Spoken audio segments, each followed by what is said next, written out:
안녕하세요. 저는 이제 막 결혼을 앞둔 30대 여성입니다. 저는 결혼을 함으로써 새 삶을 살게 된 사람 중 하나인데요. 그 말은 결혼하기 전에 제 인생이 파란만장했다는 뜻이기도 합니다. 신랑 쪽과 문제가 생겨서라고 생각하시는 분들이 계실 수 있어요.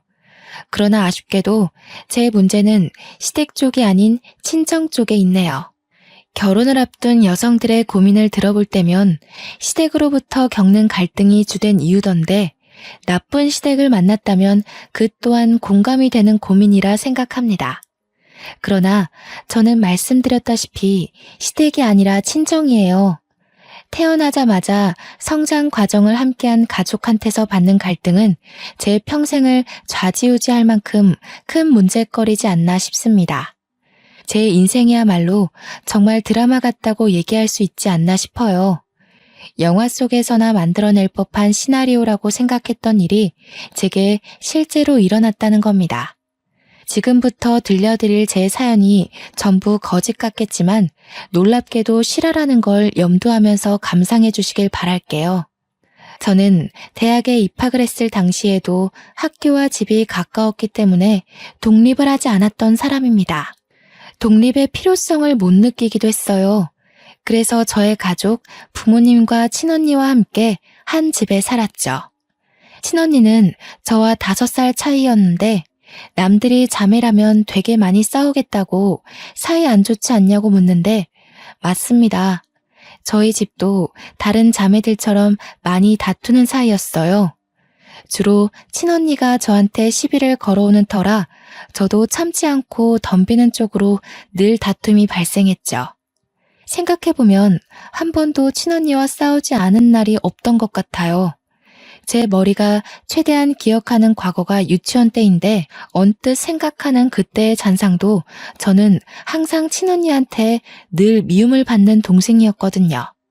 자라나면서 저도 머리가 커지니까 그 괴롭힘의 기억은 선명하리만큼 깊게 남았고 당시 저와 친언니는 걷잡을 수 없을 만큼 감정의 골이 깊어져 버렸죠. 어디서부터 어떻게 화해를 하고 풀어나가야 될지 생각조차 할 수 없는 관계였습니다. 그건 저희를 보는 부모님도 마찬가지였어요. 저 또한 친언니와 잘해보고 싶은 생각이 없었습니다. 한 번도 친언니와 좋았던 추억이 없기 때문이었는지도 모르겠네요. 지금 생각해도 친언니는 저에게 있어 제일 가는 영악한 사람일 뿐 그리움이나 아쉬움 따위 없습니다. 친언니는 항상 저를 이유 없이 때리고 욕을 했는데요. 한 번은 부모님이 그걸 크게 혼낸 적이 있었습니다. 아마 제 기억으로 초등학교 저학년 때였던 걸로 압니다. 그때 제가 들은 친언니의 말은 언니가 저를 왜 미워하는지 알게 된 충격적인 진실이었다고 할 수 있겠네요. 내가 동생 필요 없다고 했는데 엄마 아빠가 마음대로 낳았잖아. 나는 동생 싫다고. 지금이라도 내다 버리고 싶어. 나중에 우리가 크면 다은이만 좋아하고 나는 거들떠도 안 볼 거잖아. 그래서 지금도 나만 혼내고 있는 거 아니야? 그런 거 아니래도 엄마 아빠는 너랑 다은이 똑같이 좋아해. 근데 네가 자꾸 다은이 못 살게 구니까 엄마 아빠가 너를 혼내는 거야. 네가 언니로서 다은이를 잘 챙겨야지. 싫어. 내가 왜? 나는 다은이 평생 동생으로 인정 안 할 거야. 내 입장에선 다은이가 주워온 년이야. 앞으로 무슨 일이 생기든 나한테 다은이는 주워온 동생일 뿐이라고. 그날 친언니가 아빠한테 굉장히 많이 혼이 났는데요. 친언니의 모진 말은 저를 기죽게 만들기 충분했습니다. 그 이후로 부모님한테 혼날 때마다 친언니는 저를 찾아와서 보복했어요. 저 때문에 부모님이 자기를 미워한다고 매일 눈앞에서 사라지라는 말과 함께 꼭 같이 겸하는 욕이 바로 주워온 년이라는 거였습니다. 처음에는 그 말에 기가 죽어서 친언니한테 욕만 들으면 울기 바빴거든요. 그걸 부모님께 그대로 일러바쳐 친언니가 부모님한테 자꾸 혼나도록 만드는 게 저한테는 친언니를 대적할 수 있는 최선의 수단이었습니다. 그럼에도 친언니는 저한테 계속 그런 기분 나쁜 말을 하더라고요. 어쩔 때는 부모님한테서 용돈을 똑같이 받으면 친언니가 뒤에서 몰래 제 돈을 뺏기도 했습니다. 언니 나이가 많아지다 보니까 더는 부모님한테 일러 바치는 게 언니한테 위협이 되지 않더군요.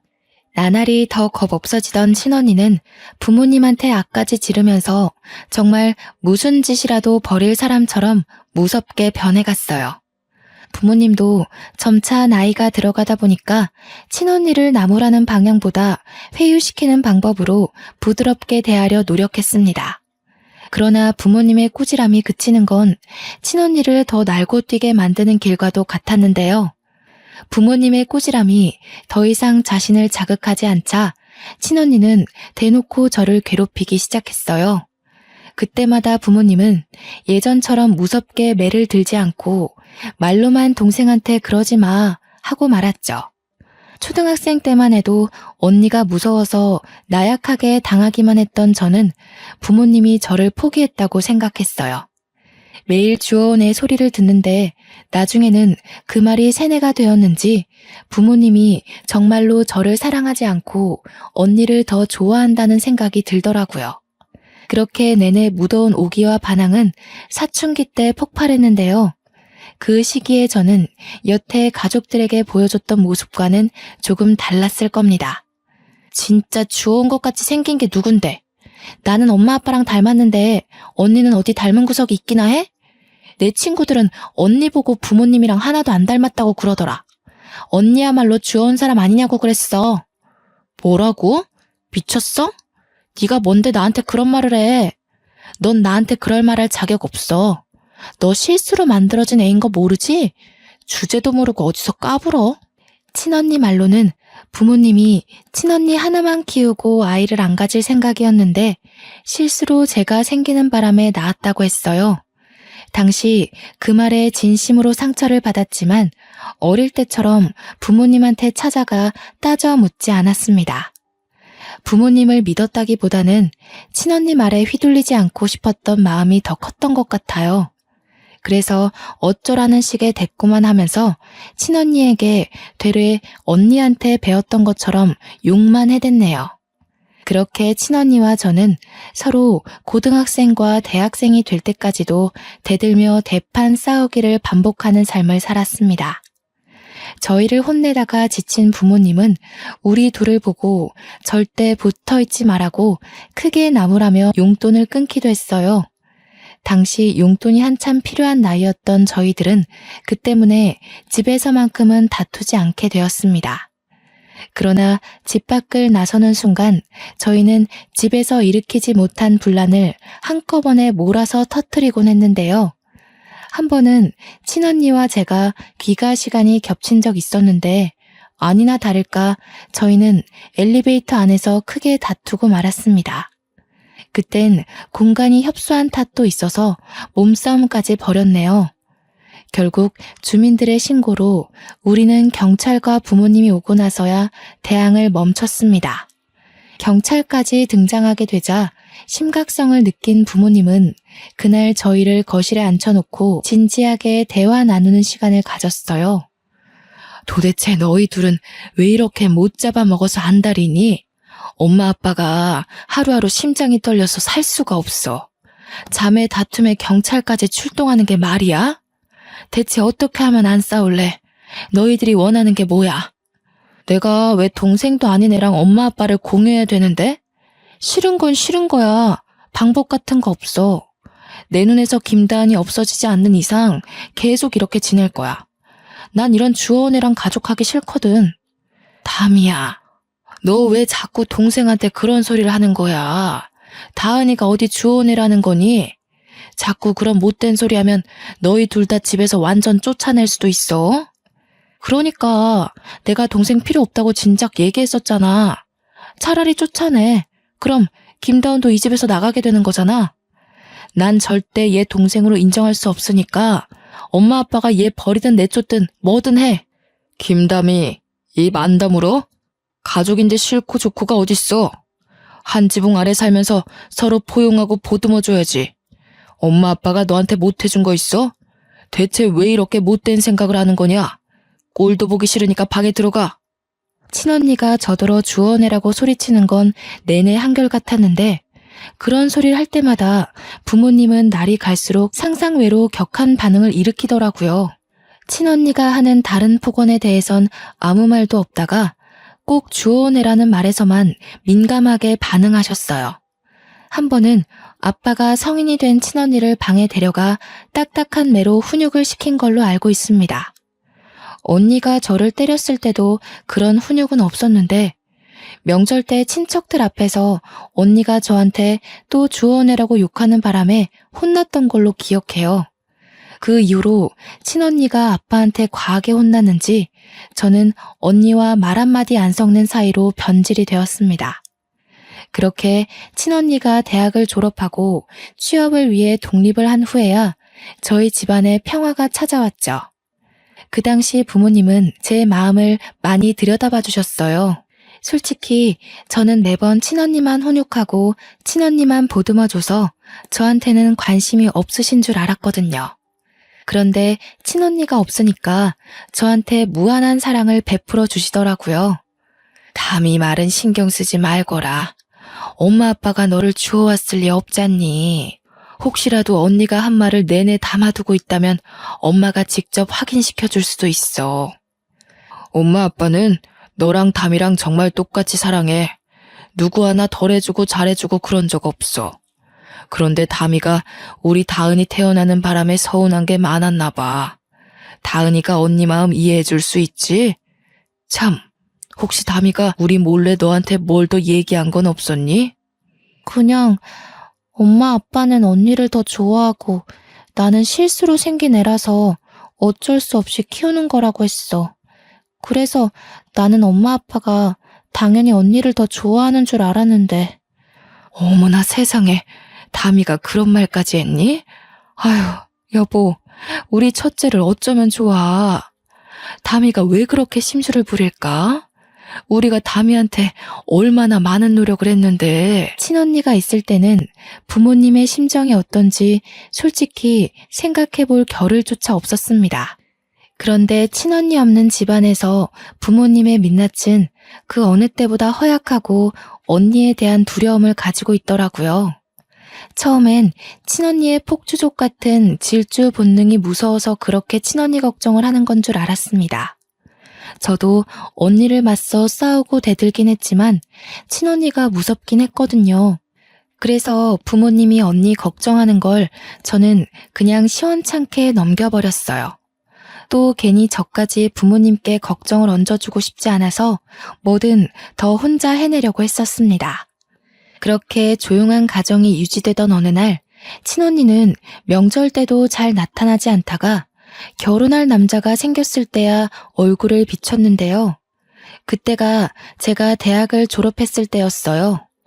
친언니 상견례 때에 부모님이 저더러 오지 않는 게 좋겠다고 해서 저는 일부러 참석하지 않았습니다. 친언니와 고등학교 이후로 만난 적이 없어서 다툼은 따로 없었지만 남자를 데리고 오랜만에 나타난 언니가 저에겐 인사도 안 하는 걸 보고 아직도 나한테 남은 앙금이 그대로구나 싶어 저도 굳이 상견례에 따라가고 싶지 않더라고요. 친언니 결혼식에만 눈에 안 띄게 참석했고 언니한테 축하 인사도 안 하고 나왔습니다. 이후 저는 취업에 성공해서 친정을 나오게 되었는데요.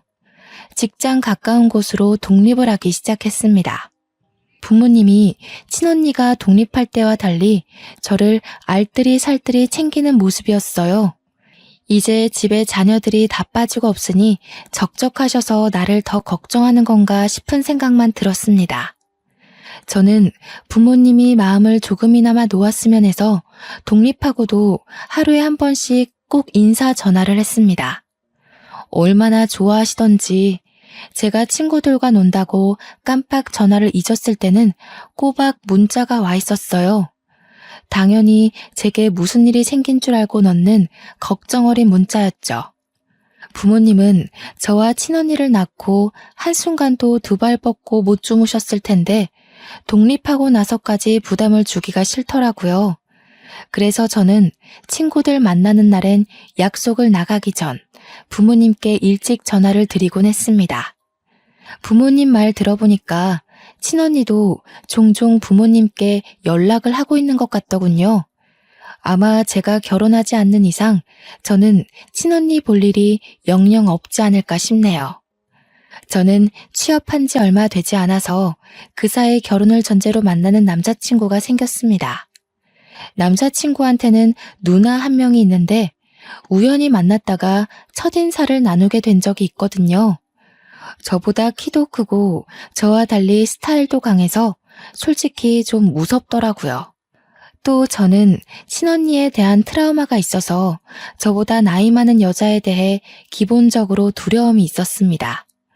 그런데 뜻밖의 누나 되는 사람이 제 가슴에 깊숙이 박힌 상처를 바로 깨트려 준 거 있죠. 초면이나 다름없는데도 제게 그렇게 친언니처럼 잘해주는 겁니다. 다은아, 오늘 언니랑 같이 백화점 갈래? 너 이틀 뒤에 생일이라면서 언니가 선물 하나 사줄게.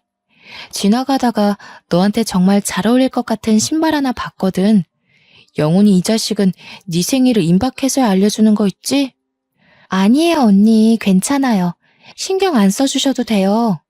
생일이 특별한 날도 아닌데요, 뭘. 그러지 말고 제가 맛있는 거 사드릴게요. 제 생일이니까 제가 영훈 오빠랑 같이 밥 쏠게요. 생일이 왜 안 특별해? 그리고 나 7살 어린 동생한테 밥 얻어먹을 정도로 능력 없지 않다? 내가 여자 동생들 너무 좋아하거든. 근데 다은이는 유독 여리고 예뻐서 눈에 딱 들어오네. 너 부담스러울까봐 이것저것 다 사주고 싶은 거 어렵게 참는 중이니까 내일 퇴근하고 시간 비워놔. 제가 남자친구와 결혼을 전제로 만나는 중이라고 했잖아요. 그렇다면 남편 될 사람의 누나는 곧 제게 시누이가 될 사람이지 않습니까? 시누이면 소문으로만 듣길 우리 친언니 못지않게 성가신 존재라고만 알고 있었는데 의외로 예비 형님은 완전 다른 존재더라고요. 친언니한테도 못 받아본 마음을 형님한테 받으니까 제가 더 몸둘 바를 모르겠고 언니의 사랑은 어떻게 받는 건지 어색해 미치는 줄 알았습니다. 그럼에도 한편으론 굉장히 좋고 든든한 기분인 거 아니겠어요? 제 곁을 지켜주는 남편의 존재와는 완전 다르게 제 편이 생긴 느낌이었습니다. 저희 집이 그래도 좀 넉넉한 편이라서 제가 마냥 남편한테 받기만 하는 사람은 아니었는데요. 형님이 너무 많이 뭘 해주니까 저도 가만히 있기 그래서 한날은 형님 생일 때 명품 하나를 선물로 사줬습니다. 어머나, 다은이가 사회생활 할 줄 아네? 아무리 그래도 그렇지 이렇게 비싼 걸 주면 어쩌니? 언니가 다은이 등골 빼먹는 건 아닌지 몰라. 주위에서 애기 돈 뺏었다고 욕먹으면 어떡하나? 언니가 저한테 해준 게 얼만데요. 이건 약과죠. 앞으로 가족이 될 사이기도 하니까 언니한테 주는 선물은 남자친구한테 주는 것보다 더 아쉽지 않아요. 내 동생이 여자친구 하나는 거물로 잡았네. 혹시라도 영훈이가 너 못살게 굴면 이 언니한테 말해. 언니가 다신 찍소리 못하게 바로 처단해줄게. 당시 형님과 저는 얼마 만난 사이도 아니었는데 그저 형님이 제 친언니였으면 좋겠다 생각한 적이 한두 번이 아닙니다. 그만큼 형님이란 존재가 제게 색다른 감정을 깨우치게 만들었다는 거죠. 남편도 제게 하루빨리 결혼하자고 조르던 시기였고 저 또한 시댁의 분위기가 너무 마음에 들었기에 결혼을 늦출 필요는 없다고 생각했어요. 그래서 친언니가 결혼한 지 1년 반 만에 저도 결혼을 마음먹게 되었는데요. 제가 결심하고 부모님께 처음으로 알려야겠다고 준비하고 있던 그 시기에 뜻밖의 큰 고비가 찾아왔습니다. 친언니를 이렇게 빨리 다시 보게 될 줄은 몰랐는데 결혼식 때 보고 바로 다음 해에 만나게 된 셈이었어요. 그 이유가 바로 저희 부모님이 등산길에 미끄러져 사고를 당했다는 소식 때문이었습니다. 주말이었기 때문에 연락받은 저는 급하게 병원으로 향했어요. 제가 병원에 도착했을 땐 이미 언니와 형부가 와 있었고 부모님은 생을 마감한 뒤였습니다. 뭐예요? 형부, 우리 엄마 아빠 어떻게 된 거예요? 왜 엄마 아빠가 돌아가셔요? 제가 어제만 해도 통화를 했단 말이에요. 분명 어제까지 나한테 일하느라 고생했다고 주말에 반찬 챙겨서 온다고 그랬단 말이에요. 거짓말이죠. 거짓말이라고 해주세요. 미안해, 처제. 우리도 연락받고 놀라서 달려왔어. 다른 등산객이 발견하고 신고해줬대. 그래도 병원 올 때까지는 숨이 붙어 있었다는데 수술 과정에서 그만 돌아가셨어. 형부의 말을 듣는데 하나같이 믿을 수 없는 말만 하는 탓에 저는 주저앉아 오열을 했습니다. 그래도 사람이었던 건지 친언니도 눈물을 보이긴 했는데요. 그렇다고 저를 들여다봐주는 건 아니었고요. 형부가 정신 못 차리는 저를 대신 챙겨주었습니다. 장례식 때도 친언니와 저는 대화 한 번 나눈 적이 없었어요. 거의 형부랑 제 예비 남편을 통해서 필요한 말만 전하고 들었을 뿐이었어요. 그렇게 장례를 마무리하고 친정집에서 친언니와 형부를 나란히 마주하게 되었는데요.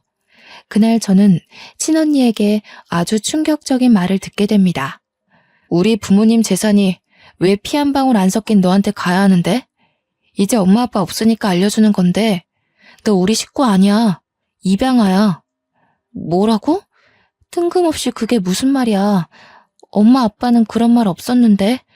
나더러 태어나줘서 고맙다고 생일 때도 꼭 그렇게 축하해줬어. 이젠 하다하다 그런 소리까지 지어내는 거야? 네가 세상에 태어나긴 했으니 축하는 해줘야 되지 않겠니? 그게 엄마 뱃속만 아니었을 뿐이지. 이제 알았으면 이 정도도 감지덕지하고 받아.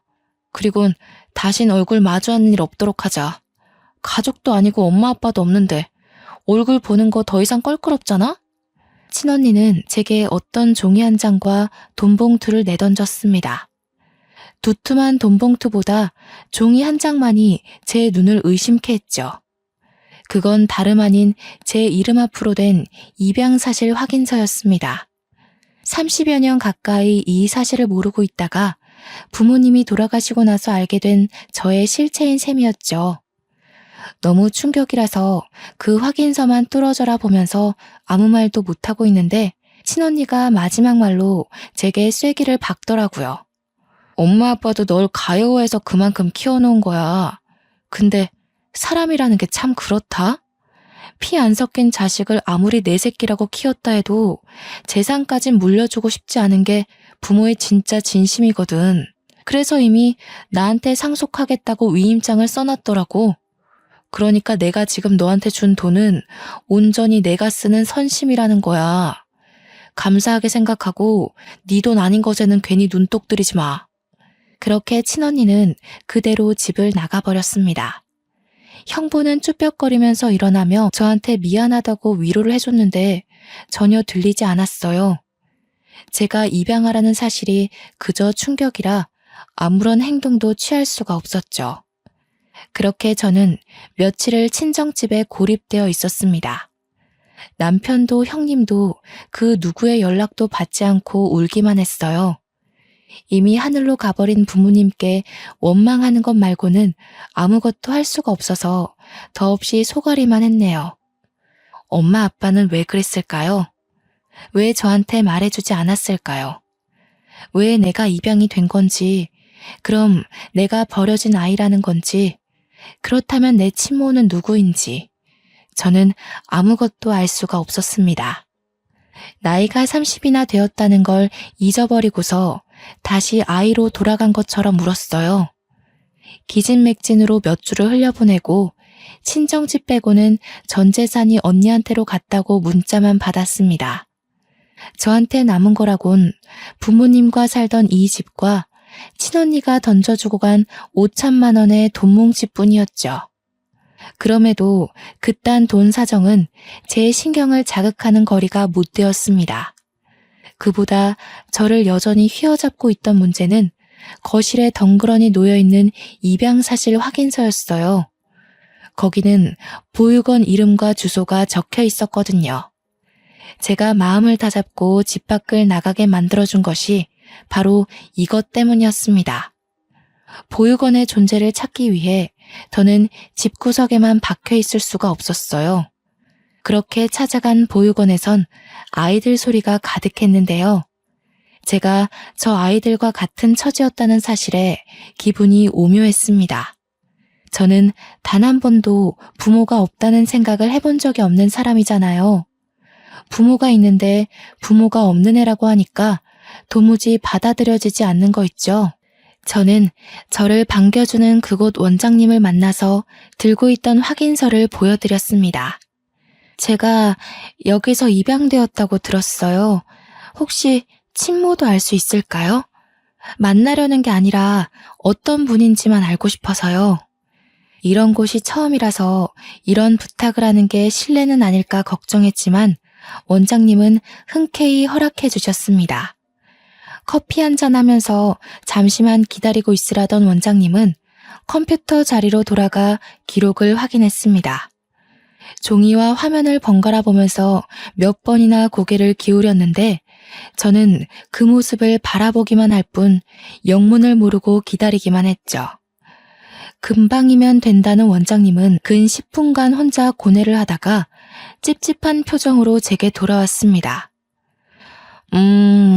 김다은 씨라고 하셨죠? 실례지만 이게 본인 서류가 확실한가요?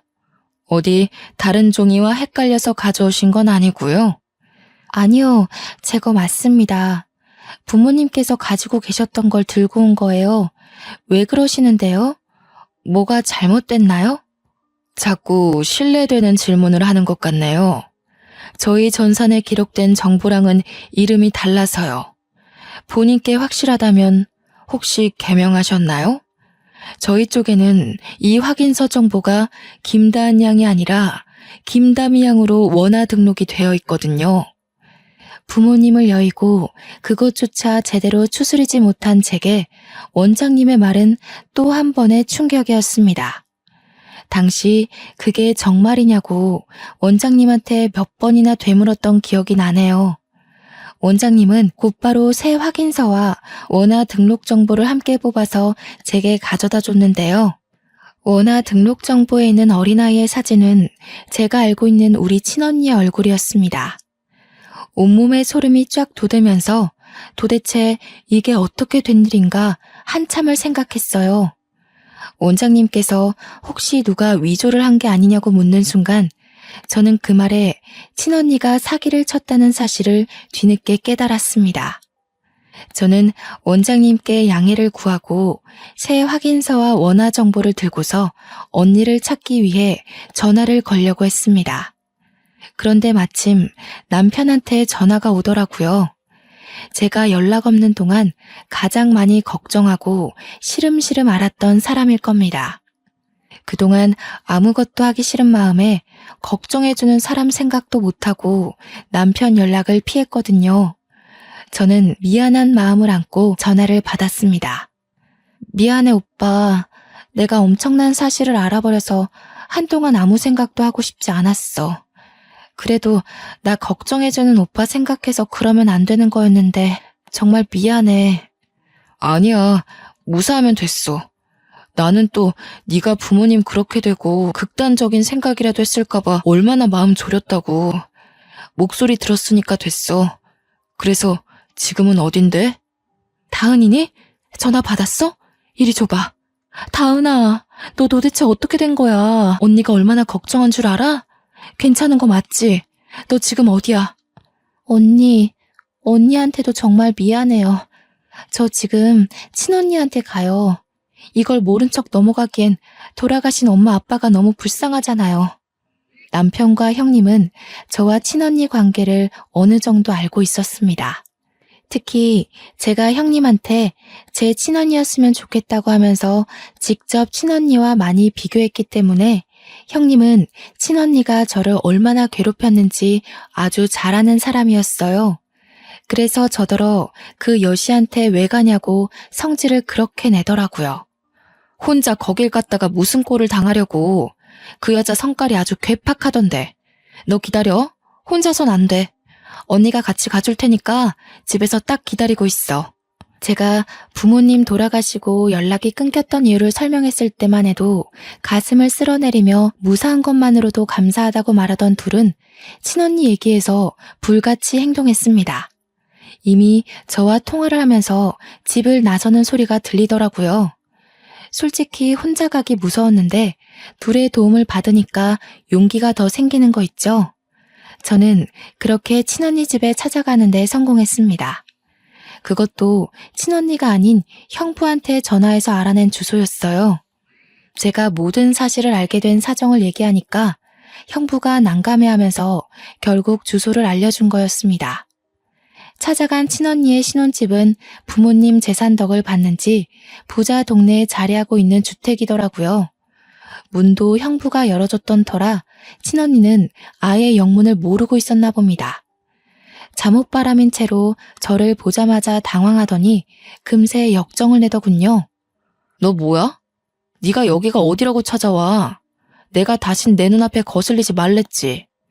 우리 더는 이렇게 마주할 식구 아니라고 했을 텐데. 설마 재산 못 받은 게 억울해서 온 거니? 내가 너한테 고작 그것만 억울하겠어? 부모님 돈으로 이렇게 좋은 집 얻어 살면서 양심의 가책 한 번도 느낀 적 없니? 내가 진짜 궁금해서 그래.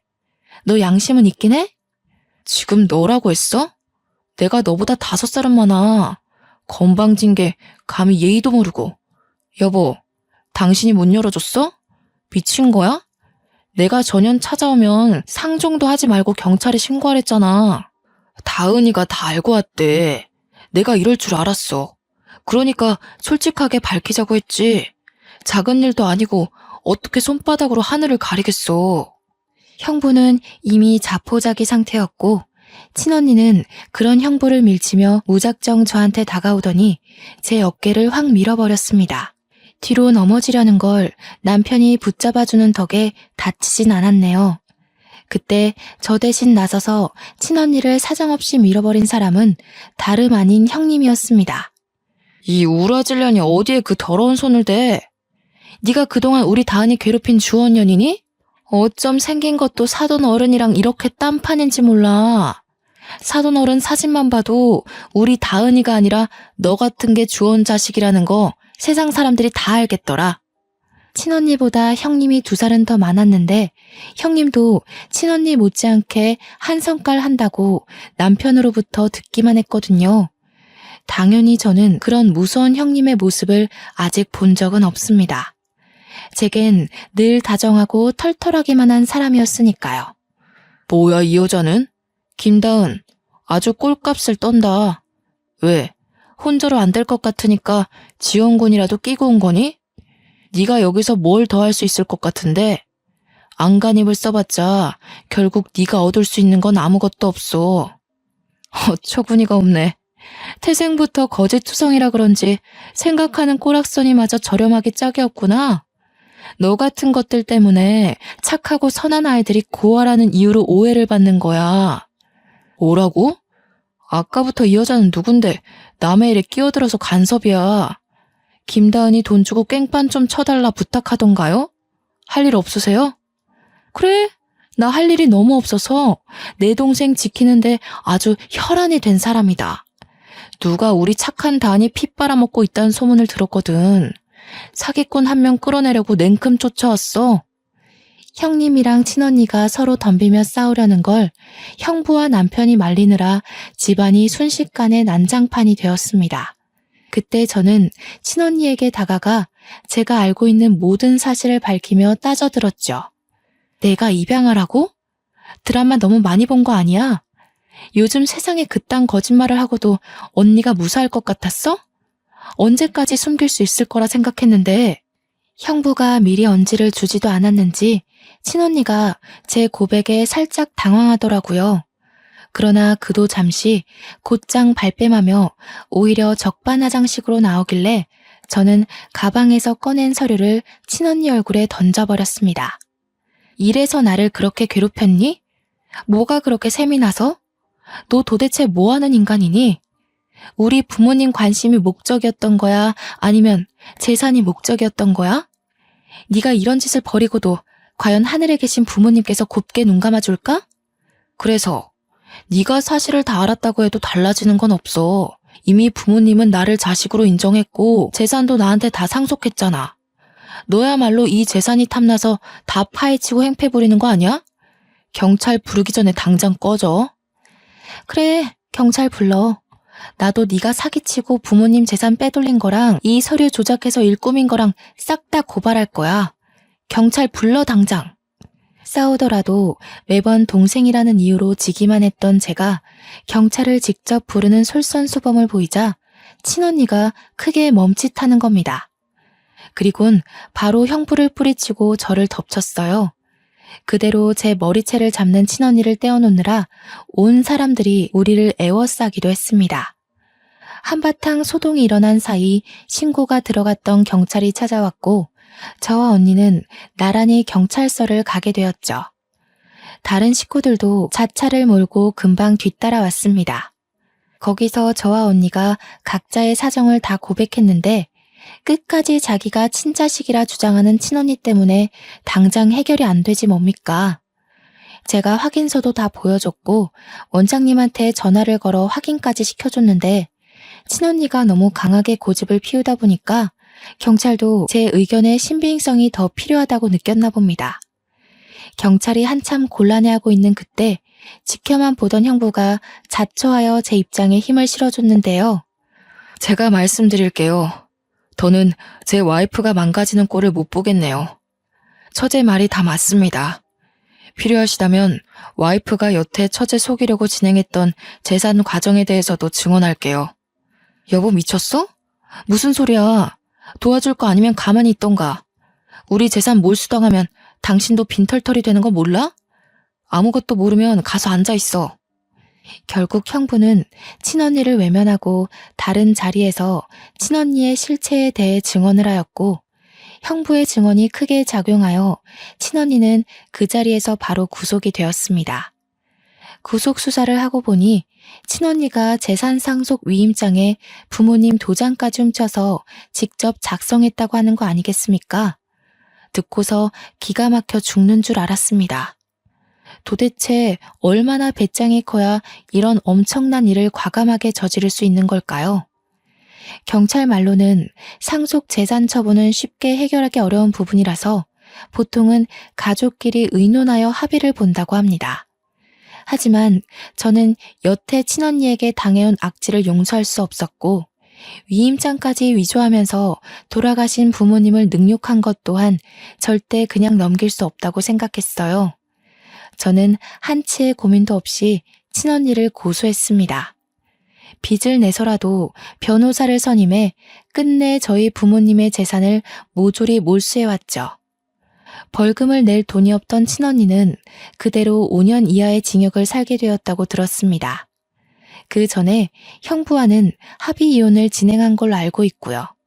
모든 걸 다 끝내버리고 친정집을 정리하던 중 형부에게 문자가 한 통 왔었는데요. 그동안 미안했다고 어른으로서 창피한 짓을 저질렀다며 사과하는 내용이더라고요. 그리고는 형부와도 연이 끊어졌습니다. 친정집을 부동산에 내놓고 정리할 때까지 제 옆을 든든하게 지켜준 예비 남편과 본격적으로 결혼 준비에 돌입했는데요. 남편이랑 형님이 힘든 일을 한꺼번에 치룬 저를 위해서 가족보다 더 따뜻한 손길을 내밀어 주었어요. 부모님을 여의고 제가 과연 이 넓고 험한 세상을 버티며 살아갈 수 있을까 무섭기도 했거든요. 제 옆에 남편과 형님이 있다는 걸 잊고 바보같이 고민을 하고 있었던 겁니다.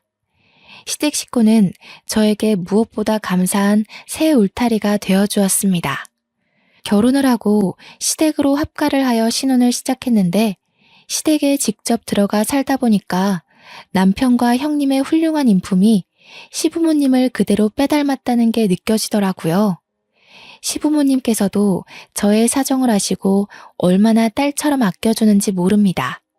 그래도 명색에 제가 며느리인데 집안일에 손도 못 대게 하는 거 아니겠습니까? 어머님, 그건 제가 들게요. 어머님 허리 안 좋다고 들었어요. 화분 무게도 보통이 아닌데 그걸 어떻게 혼자 들려고 그러세요. 제가 해드릴게요. 아유 됐다 아가. 손도 조그만 해서는 내가 아무리 허리가 아파도 너보다는 힘이 많다. 정 몸이 쑤시면 가서 분무기에 물 좀 받아다 주겠니? 어디 시어머니뿐만이었겠어요? 형님마저도 선뜻 나서서 조그만한 아기가 무슨 일을 하냐면서 못하게 하거든요. 아버님은 원래부터 제게 이래라 저래라 안 하시던 분이라 그저 이런 분위기를 당연하게 지켜만 보시는 거 아니겠습니까? 저더러 그냥 소파에 앉아 있어도 된대요. 시무랑 형님이 주방에서 식사를 차리는데 며느리인 제가 거실에 앉아 있는 거 이상한 그림이잖아요. 그런데 시댁 식구 전부가 저더러 그러라고 한다니까요. 물론 너무 과분한 애정이라 하루하루 행복하지만 저 또한 시댁에게 도움이 되는 구성원이고 싶단 말입니다. 그래서 최근 찾은 방법이 묻지 않고 알아서 집안일에 손을 대는 것이었어요. 현재 눈치껏 며느리 노릇 중에 있습니다. 형제를 잃고 부모님을 잃고 세상에 홀로 남은 저를 기꺼이 품어준 시댁 식구들이 얼마나 감사한 존재입니까? 하늘에 계신 부모님께서 늘 그렇듯 제 걱정을 많이 했을 텐데 아마 시댁 식구들의 심성을 알고 이제 그만 안심하고 있지 않을까 싶습니다. 한편으론 부모님께 죄송하기도 하네요. 저한테는 친언니가 무척 미운 존재였으나 부모님께는 그래도 아픈 손가락 같은 자식이었을 거 아닙니까? 친언니가 감옥살이를 하게 된 것에 대해 마음이 무거울 수도 있겠다는 생각이 들기도 했습니다. 그 생각만 하면 저 또한 마음이 좋지 않은데 그럴 때마다 제가 무척 사랑하는 남편이 제 기분을 눈치채고 말없이 안아주더라고요. 그러면서 내 잘못 아니라고 자꾸 괴로워하면 자기가 장인어른 장모님 볼낯이 없다면서 저를 달래줍니다. 아마 남편이 있었기에 뭉그러진 제 마음이 금세 활기를 되찾지 않았나 싶어요. 지금은 너무 행복하게 아이 준비를 하고 있거든요. 하고 있던 일도 잠시 휴직 들어갔습니다. 올해 안으로 아이를 계획 중인데 얼른 좋은 소식이 왔으면 좋겠네요. 아이가 태어나면 또 다른 기쁨 속에서 하루하루 살게 되겠죠. 그날이 너무 기다려집니다. 어쩌다 생길 수 있는 기상천외한 일이 왜 하필 제 삶에 찾아왔는지 모르겠습니다. 솔직히 많이 힘들었고 모든 게 무너져 내리는 듯한 느낌에 제 인생을 많이 탓했었거든요.